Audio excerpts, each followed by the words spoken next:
घोड़ा वही फर्स्ट आता है जिसका सवार अच्छा हो, और परिवार वही आगे बढ़ता है जिसका मुखिया समझदार हो।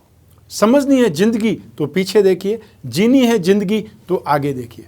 नमस्कार, मैं हूं कमल श्रीमाली।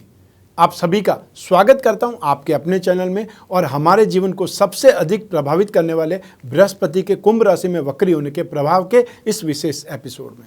यह एपिसोड आपकी राशि, नाम राशि, मून साइन पर आधारित है और इस एपिसोड में हम सिर्फ बृहस्पति के वक्री गोचर परिवर्तन के बारे में ही बात कर रहे हैं और मेष राशि पर क्या इम्पैक्ट आएगा उसके बारे में विश्लेषण कर रहे हैं। क्या आप धर्म, अर्थ, काम और मोक्ष यह 4 प्रकार के पुरुषार्थ प्राप्त करना चाहते हैं?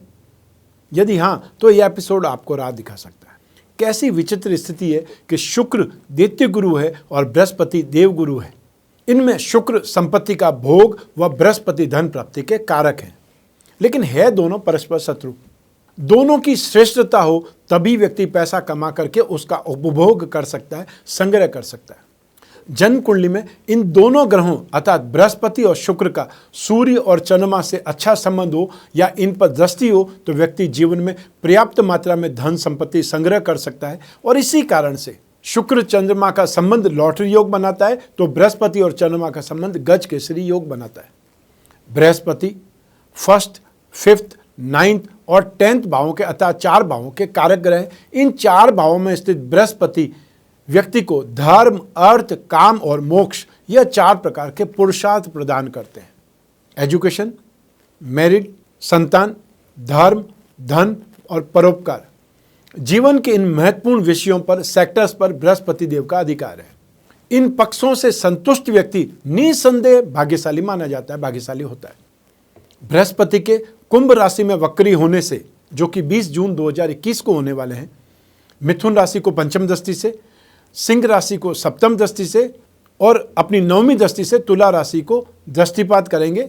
और बृहस्पति देव जहां जहां पर भी दृष्टिपात करते हैं वहां वहां अपना शुभ प्रभाव दिखलाते हैं और वक्री बृहस्पति तो और ज्यादा शुभ, अति शुभ माने जाते हैं।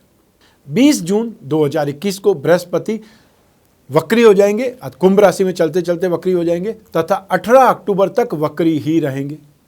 और वक्री चाल से वापस चलते हुए बृहस्पति 14 सितंबर 2021 को तीसरी बार मकर राशि में पुनः प्रवेश कर जाएंगे। बृहस्पति के इस वक्र गति परिवर्तन का प्रभाव सभी राशियों पर होगा। तो आइए इस राशिफल के माध्यम से डालते हैं उन सभी प्रभावों पर एक नज़र। और इस राशिफल में मैं बृहस्पति का जिस भाव में स्थित है, जिस भाव में अर्थात कुंभ राशि में बृहस्पति वक्री हो रहे हैं उसका प्रभाव, और साथ ही साथ बृहस्पति की जो 5वीं, 7वीं और 9वीं दृष्टि है उसका इम्पैक्ट भी आपकी राशि पर क्या पड़ने वाला है, इन सभी के बारे में बात करूंगा, इन सभी का विश्लेषण करूंगा। तो आइए आरंभ करते हैं। आपकी मेष राशि से 11th हाउस में लाभ भाव में बृहस्पति वक्री होना बहुत ज़्यादा लाभदायक होने वाला है। बृहस्पति के इस परिवर्तन से पराक्रम भाव, शिक्षा भाव और संतान भाव, ग्रस्त भाव प्रभावित होंगे। बृहस्पति शत्रु शनि की जो कुंभ राशि है उसमें वक्री होने से भाग्य के सुख में और वृद्धि होगी और इससे फाइनेंशियली गेन, इनकम में इम्प्रूवमेंट, आपके एप्रिसिएशन में, रेस्पॉन्स में, सोशल स्ट्रेंथ में आप इम्प्रूवमेंट पाएंगे, वृद्धि प्राप्त करेंगे। किंतु व्ययस होने के दोष के कारण अर्थात 12th हाउस का लॉर्ड भी बृहस्पति है, इस कारण से आपके खर्चे बढ़ जाएंगे। फालतू चीज़ों पर आप खर्च कर सकते हैं या पैसा उड़ाने की एक प्रकार से आदत हो सकती है। आउटसाइड रिसोर्सेज में वृद्धि होगी, लाभ मिलेगा, सहयोग मिलेगा और आप भाग्यशाली माने जाएंगे, समझे जाएंगे। इस समय काल में आप धर्म का पालन करेंगे। विवाह या संतान के जन्म का अवसर भी आपको मिल सकता है। संतानों से अर्थात और उसमें भी स्पेशली पुत्र संतान से, सरकारी अधिकारियों से सुख की प्राप्ति ज़्यादा मिलेगी। शुभ कार्य, व्यवसाय में इंटरेस्ट आपका बढ़ेगा और यदि आप विवाहित हैं तो गृहस्थ सुख, दाम्पत्य सुख संबंधित सुखों में काफ़ी वृद्धि होगी। गोचर में वक्री बृहस्पति लाभ भाव के लिए विशेष शुभ माना जाता है, तो ऐसी स्थिति में आपके लिए ये स्थिति बहुत ज़्यादा बेटर है। अब बात करते हैं बृहस्पति की दृष्टि किस किस भाव पर पड़ेगी, उसका इम्पैक्ट आप पर क्या पड़ने वाला है। सबसे पहले बृहस्पति की 5वीं दृष्टि वो आपकी राशि से पराक्रम भाव पर है, इसलिए भाई बहन से अब कुछ सहयोग मिलने लगेगा, लेकिन पराक्रम में वृद्धि आपको संतुष्टिप्रद नहीं मिलेगी। सर्कल का फायदा तो मिलेगा, आपको अपनी इच्छाओं, उम्मीदों और सपनों को पूरा करने में अब कोई कठिनाई नहीं आएगी। बृहस्पति की 7वीं दृष्टि मित्र दृष्टि से पंचम भाव पर है, इसलिए बुद्धि बल में प्रखरता आपको मिलेगी, मानसिक ताकत, बुद्धि बल वाले कामों में समझ बढ़ेगी, इंटरेस्ट बढ़ेगा। संतान की प्राप्ति या संतान पक्ष से अब अच्छा सहयोग मिलने लगेगा। आपके बोलने की स्टाइल से आप कैरियर में शानदार सक्सेस प्राप्त कर सकते हैं। स्टूडेंट्स को यहाँ पर बहुत शानदार सक्सेस, सहयोग, या फिर ये बोल सकते हैं जो उन्होंने ड्रीम सोचा था वो सब कुछ यहाँ आपको विजन में दिखाई दे सकता है, क्लियर होता हुआ दिखाई दे सकता है। आपके प्रेम संबंधों के लिए आपके पास में समय नहीं होगा, इतने ज़्यादा व्यस्त हो जाएंगे। लेकिन किसी भी तरह की गलतफहमी से बचने के लिए अपने पार्टनर के साथ में, मित्र के साथ में आपको संचार संबंध जरूर बनाए रखने चाहिए और उन्हें समय देने का प्रयास करना चाहिए। अब बात करते हैं बृहस्पति की 9th दृष्टि की। बृहस्पति की 9वीं दृष्टि शत्रु राशि तुला पर है, अतः नौकरी में उन्नति और व्यवसाय वृद्धि होने के योग तो बनेंगे, लेकिन कभी कभी आपको कुछ प्रॉब्लम या फिर व्यवधानों का सामना भी करना पड़ेगा।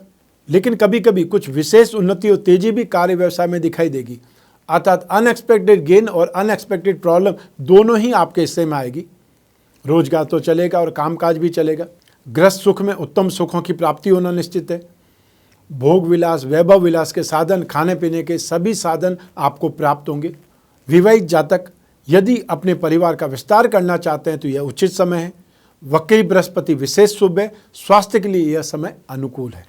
तो ये था बृहस्पति का राशिफल आपकी राशि पर। और आइए अब बात करते हैं उपायों की। अगर आप बृहस्पति के दुष्प्रभाव से पीड़ित हैं तो अब मैं जो आपको उपाय बताने जा रहा हूँ वो आपको अवश्य ही करने चाहिए। सबसे पहले आप 10 अवतार विष्णु कवच या लक्ष्मी नारायण कवच का पाठ कर सकते हैं, और या फिर यदि आप पाठ पूजा में समय नहीं दे पाते हैं तो इन कवच को धारण कर सकते हैं। और यदि आपको ये कवच धारण करने तो फिर स्क्रीन पर जो नंबर दिए हुए हैं उस पर संपर्क करना पड़ेगा, क्योंकि जब जब विशेष मुहूर्त होंगे, जब जब विशेष पर्व होंगे, तब हम कवच का निर्माण करते हैं आपके लिए। तो आपको जो भी सूचनाएं हमको चाहिए वो आपको सूचनाएं देनी होगी, तब आपके लिए कवच बनेगा और वो कवच सिर्फ आपको ही काम करेगा। दूसरा उपाय, आप पुखराज पहने या फिर आप पुखराज की जगह पे उपरत्न सुनेला पहन सकते हैं।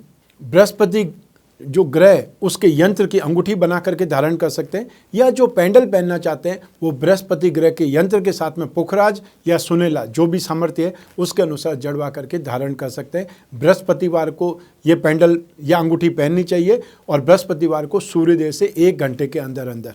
बृहस्पति ग्रह का पिरामिड या नवग्रह पिरामिड जहां आप सोते हैं वहां साइड टेबल पर या अपने बेडरूम में रखना चाहिए, जिससे माइंड, बॉडी और सोल पर नेगेटिव इम्पैक्ट नहीं हो और ये सारी चीज़ें ट्यून अप रहे। पारद विष्णु प्रतिमा पर या पारद विष्णु प्रतिमा घर की पूजा में स्थापित करके नित्य उस पर अभिषेक करना है। वो अभिषेक ठीक आप जल में थोड़ा सा केसर डाल करके कर सकते हैं, दूध में केसर डाल के कर सकते हैं, और या फिर जल में 2 बूंद इत्र की डाल करके कर सकते हैं। अभिषेक करते समय ओम नमो भगवते वासुदेवाय मंत्र का उच्चारण करते रहना है, चाहे जोर से करें चाहे मन ही मन करें। हर बृहस्पतिवार के दिन जब तक बृहस्पति वक्री है या आपकी कुंडली में बृहस्पति इंपॉर्टेंट है तो आप हमेशा भी कर सकते हैं, हर गुरुवार को नियमित कर सकते हैं। अन्यथा जब तक बृहस्पति वक्री है उस समय तक करें। बृहस्पतिवार के दिन गाय को गुड़ या केला खिलाएं। जहाँ पर गाय को देखना संभव नहीं है, गाय को ढूंढना संभव नहीं है, वहाँ पर आप जो भी नीडी पर्सन हो उन्हें गुड़, केला, चने की दाल या फिर कोई भी पीली वस्तु का दान कर सकते हैं। संतरा भी दान कर सकते हैं, पपीता भी दान कर सकते हैं। अब मैं जो मंत्र बता रहा हूँ उसमें से कोई भी मंत्र जो आपको इजी लगता है उसका आपको जाप करना है जब भी आपको समय मिले। सबसे पहले एकाक्षरी बीज मंत्र है ओम ब्रह्म बृहस्पतये नमः, ये एकाक्षरी बीज मंत्र है। फिर बृहस्पति का बीज मंत्र है ओम ग्राम ग्रीम ग्रोम सह गुरवे नमः। तो जो आपको इजी लगता है उस मंत्र का आप जाप कर सकते हैं जब भी आपको समय मिले, चाहे सुबह मिले, शाम को मिले या फिर ड्राइव करते हुए मिले। भक्ति के लिए कोई भी समय निश्चित नहीं होता है, आप कभी भी कर सकते हैं। तो ये था वक्री बृहस्पति का आपकी राशि पर क्या प्रभाव पड़ने वाला है, और ये हमने आपकी जन्म कुंडली में से एक ग्रह चंद्रमा को आधारित बना करके लिया है। आपकी अपनी कुंडली में बृहस्पति की स्थिति क्या है, कौन से ग्रह के साथ में है, किन ग्रहों के प्रभाव में, किन ग्रहों के दृष्टि में है, कौन सी दशा चल रही है, नवमास में बृहस्पति की पोजीशन क्या है, ये सब कुछ आपकी कुंडली के आधार पर जाना जा सकता है। तो यदि आप इस बृहस्पति का सिर्फ आपके ऊपर क्या इम्पैक्ट आएगा वो जानना चाहते हैं तो फिर अपनी कुंडली का विश्लेषण जरूरी है। और उसके लिए स्क्रीन पर जो नंबर दिए हुए हैं वहाँ पर संपर्क स्थापित करना है, अपॉइंटमेंट फिक्स करना है और फिर आप और मैं आपकी कुंडली पर, आपकी जिज्ञासा पर, आपकी समस्याओं पर ही बात करेंगे और जो भी समाधान होगा वो मैं आपको जरूर बतलाऊंगा। मैं कामना करता हूं कि आप स्वस्थ रहें, प्रसन्न रहें, सुरक्षित रहें। अपना और अपने परिवार का बहुत बहुत ख्याल रखें। आप सभी को मेरा नमस्कार, बहुत बहुत शुभकामनाएं। ईश्वर आपकी रक्षा करे, भगवान विष्णु आपकी रक्षा करे। बहुत बहुत धन्यवाद।